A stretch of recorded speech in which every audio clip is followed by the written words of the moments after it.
Welcome to the Greatness Together podcast. Curious minds unite. Mother-daughter conversations that delve into the heart of psychology. Thanks for joining us. So Simonne, last podcast episode, we talked all about your exchange and the power of travel. And I remember you sharing so many different times on the experience of friendship, how different friendship is when you're in other countries from your experience of friendship when you're home. And I am totally fascinated by this. What have you noticed? One thing I have really noticed here is that like most of your friendships are built when you both are like the whole group of y'all are in like the same like circumstances or the same boat. Like for example, the first night that I was here, I met this girl named Sydney. She was also new to the hostel, new to the city, and like we've been like inseparable since. Well, compared to other people in my room, like Sydney and I aren't in the same room anymore. We it was just like a 2 night thing, but now I'm in a room with like a lot more people, but I don't feel as like connected to them as I do with Sid, just because the people that are in my room have been here for weeks, they've been here for months, so they have their connections, they have their groups, and like the reason that Sid and I really connected was because we kind of leaned on each other for support, like, and so that kind of sprung like our friendship. Mm-hmm. Like, for example, there was a study, I found a study, research study on the connections between people who met in first year seminars and how those connections were a lot more sustainable and just like lasted a lot longer than some of the other connections they made throughout like other years, other courses, um, and how they dissolved throughout their college years. Mm-hmm. Um, but those friendships that were made in the first year seminars, they were like kind of like blossomed or whatever because everyone was in the same boat, everyone was looking for friends, everyone just like needed someone to like support them. So they were like, "Oh, hi, what's your name? Blah blah blah. Okay, we're gonna do this now because we both don't because we're both just like looking for, I don't know, people, Mm-hmm. like connections." While in like higher years, you've kind of made your friend groups and you've made your connections, so you don't need to fall back on someone new like for support because you're not all in the same boat, Mm-hmm. unless it's like, I don't know, transfer students or something who really don't know anybody. But I've really found that here, especially while traveling, that it's literally so easy to make friends. Also, for context, I'm in Australia. Um, I don't know if they had listened to Footnote. the one before yet or not. Yeah. Um, like just being in hostels and stuff, everyone is just interested in each other and each other's histories, each other's culture, each other's like perspectives. Everyone's in the, I think I've said this 7 times, but everyone's in the Yeah. same boat. So Yeah. Yeah. And it makes me think about how um people in my age category, so who are in their 40s, they often talk about how hard it is to make friends. And if we make friends, it's usually through something, work, our kids, maybe like an activity. So having something in common, just kind of like what you're talking about, where you're traveling to somewhere new. If let's say all of our kids are starting school at the same time, then it's kind of like our kids bring us together, but we're all new to having new kids in school. But if you all of a Yeah. sudden switch, your kids start going to a new school halfway through the year, and all those friendships, parent relationships and kid relationships have been formed, it's harder to break in. So it kind of Hmm. it really helped made me think when you were talking about your experience, how very true that is, and how I don't know if we think about the life phases influencing friendships and how much context impacts friendships too. Yeah. Yeah, that's true. Like even when you, I don't know, like when you move towns, it's probably like hard on like the adults because you leave all your friends behind and then you move to a town where people already have their friendships Mhm. built. So Yeah. it's like, hello, let me in. Yes. Um, And they so don't it might be always. a little easier on, I mean, I was gonna say it might be easier. I, yeah, I was gonna say it might even be easier on the kids because they're like in social situations, but also if they're starting at a new school and people have already made those connections, they would Mhm. also be hard on them. So just when you don't have like a baseline, when When you're a group of breaking people in. don't have a baseline. Mhm. Yeah. And a big reason for this is because the four things, like the four factors that deep connections are made off of are similarity, so how much you have in common, familiarity, how like reoccurring you've experienced something or like seen something, reciprocity, how like reciprocal the connection is, like if you're like, oh I like you, oh I like you too. Mhm. And then proximity, so how physically close you are to someone. Like a study showed that in a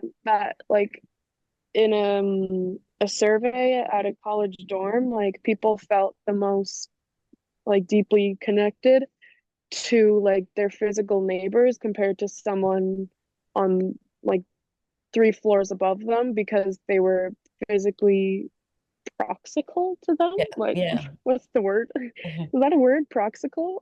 Proxical. Well, it is now. Yeah. There Well, was close greater to them, physically proximity. close. Hmm. There we go. Thank Hmm. you. I don't speak English. Um, but that like I feel like a big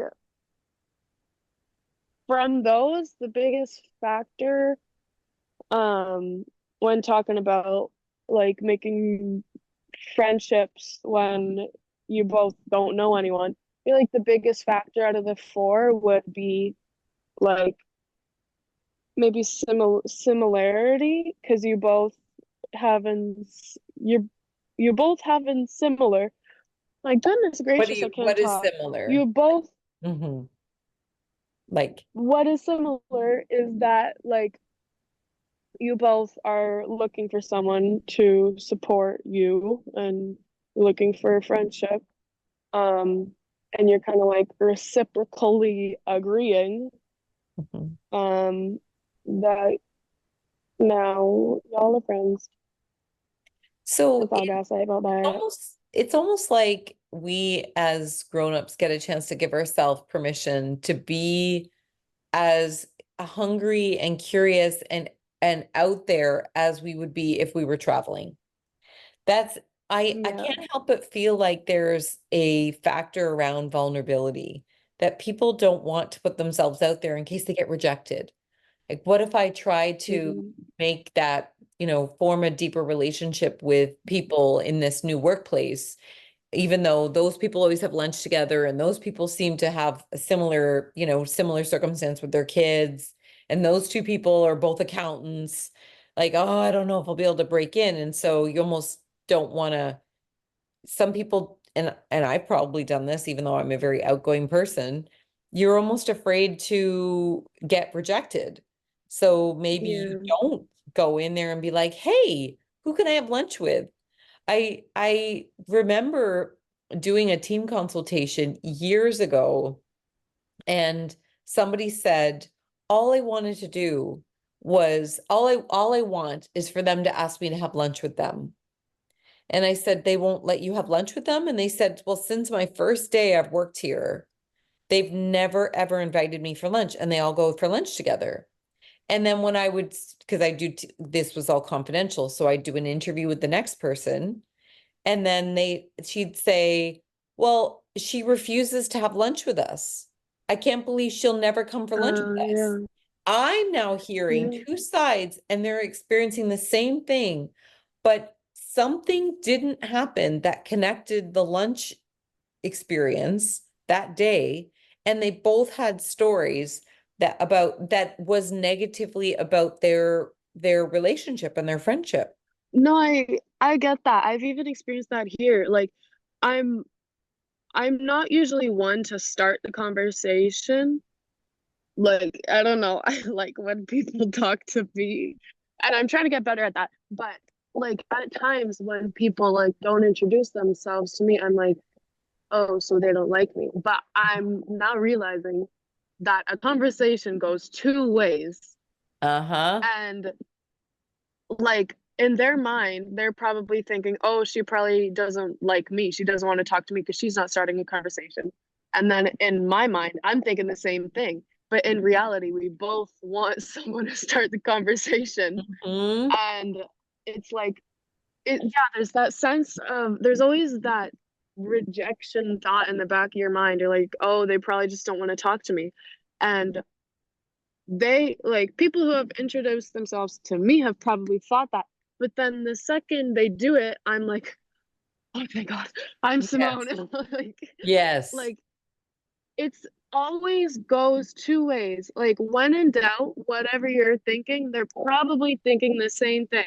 Hmm. And that is a very interesting fact. Thank you for bringing that up, because that is something I have really come to realize here and really had to accept. And I think it's something that people really need to understand. The biggest takeaways of this episode to y'all listeners is that a conversation goes two ways. If you're not introduced, if they're not, no, if y'all don't introduce yourselves to each other, y'all ain't gonna connect. Yeah. Um, And when in doubt, if you're thinking that, oh, they just don't want to talk to me because they're not introducing themselves to me, it's probably because they're scared of you're going to reject them or you're not interested in them.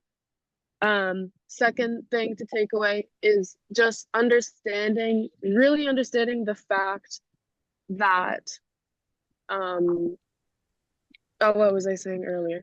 That those like, Really understand those, it. Wait a minute. What? that those that you should cut yourself some slack on building connections, especially when you're in a like circumstance where people have already made their connections. It's really important to understand that if y'all ain't in the same boat, like one person, like the person who's been there for longer is probably going to be less interested in what you have to offer because they already have these connections that they've already made. So just cut yourself some slack if you're in these situations and you're like, oh, so no one likes me, like no one wants to be my friend.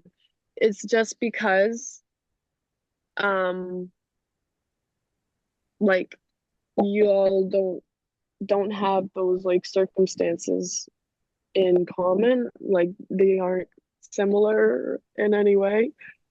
So you might not reciprocally agree on a friendship. But I just This think is it's so, Mhm. I just like, it makes so much sense in my mind. And it's so important to know. And this literally runs through my brain all day. Yeah. And it frustrates me that I can't put the exact thing into words, but it's so You're doing important to great. know. You're, Thank you. you're doing great. Thank you. But yeah, just I like honestly, how Simone, open. what you've been sharing, and when you wanted to do, when we decided to do this episode on connection and friendship, um, what I think really stood out to me, and of course, it's in the context of your travel that you're having these aha moments about how easy it is to make friends while you're traveling. And then it makes me think about all the places where people want deep connection and they don't have it, but they need it. I mean, we need deep connection everywhere. They say everyone needs a home, a job, and a friend. Those are the foundations of a really healthy, happy life. And when COVID hit and people didn't have their time with their friends and they weren't connected, we saw what that did to people's mental health. And for some people, they haven't fully been able to get back into those activities, or they've lost friendships and so forth. But you know what? Before all of that stuff happened with the pandemic, what I know as in organizational industrial behavior is that one of the key factors about work satisfaction is if you have a best friend at work. The Gallup Institute, they have this something called the Gallup 12. So 12 core questions that you can use to assess satisfaction at work. Although they added a 13 question and called it question zero. So it's actually 13 questions, but they still call it 12. Anywho, sneaky math. I know.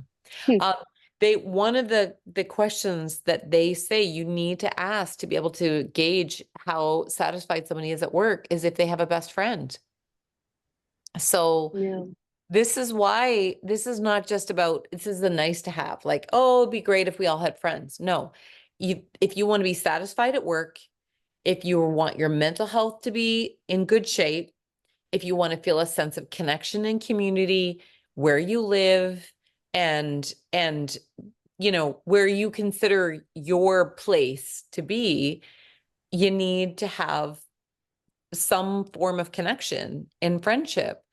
And it may be, to your point, it may be trickier to break in if you are the new one to the neighborhood, or the new one to the job, or new one in your transfer. However, it's so important to our mental health and our well-being. It's so what we all deserve, that maybe it's worth the risk to make the introduction, to not assume, as you were saying, what's going through somebody's head, like, oh, I don't really want to meet them. Just put yourself out there for yourself, because what's the worst that happens? They aren't that interested in a new friendship. No problem.